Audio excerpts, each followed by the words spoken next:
Senate Republicans as well. There's a lot of thoughtful debate and discussion going on, and that's part of the process, so we'll continue that. Are you on the same page with Senator Thune yet?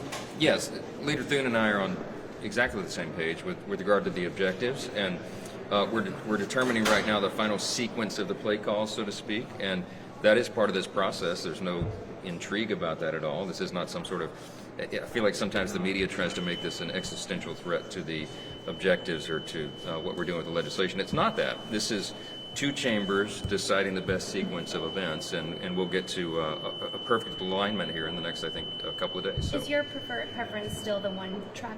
I think it makes the most sense with regard to what we need to achieve. The House is a very diverse conference. The House Republican Conference is broad and wide, over 200 people with lots of different opinions and dynamics in their districts at home, and so you've got to take that into account.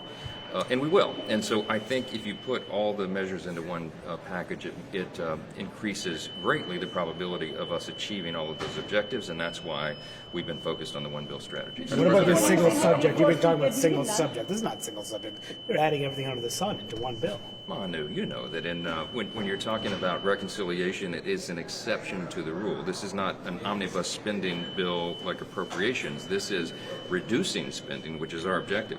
We talked about raising the debt limit. It's very important, I'll keep reiterating this, that just because the debt limit is raised to give stability to the bond markets and to send a message around the world that we will pay the nation's debts, we are doggedly determined to decrease the size and scope of government and to limit spending, to cut spending. So you'll see both of those things happen simultaneously.